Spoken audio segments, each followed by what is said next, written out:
प्रहार अध्यक्ष और पूर्व मंत्री बच्चू कडू किसान आत्महत्या पर अब सरकार के खिलाफ राखी आंदोलन छेड़ने जा रहे हैं। 9 तारीख को रक्षाबंधन है। इसी दिन इस आंदोलन के तहत पंतप्रधान नरेंद्र मोदी और मुख्यमंत्री देवेंद्र फडणवीस की प्रतीकात्मक तस्वीर को यह दर्द भरी राखी बांधी जाएगी।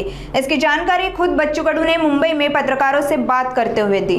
गणपती नंतर ते बाळासाहेब सांगन तुम्हाला, गणपती नंतर त्यावर ते बोलेल।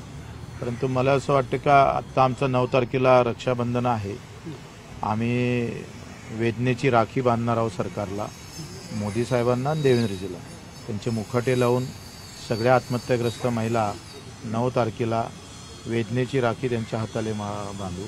कारण ही काही लहान गोष्ट नाही आहे। रोज आकडा 10 ते 15 शेतकऱ्यांच्या आत्महत्येचा आजही आम्हाला नोंदणीकृत होतं। तर रोज 10-15 लोक जर मृत्यू पडत असेल तर ही एखाद्या युद्धामध्ये एवढी आकडेवारी नसतं, तेवढी आकडेवारी सरकारच्या धोरणामुळे निर्माण होत असेल तर हा गंभीर विषय आहे।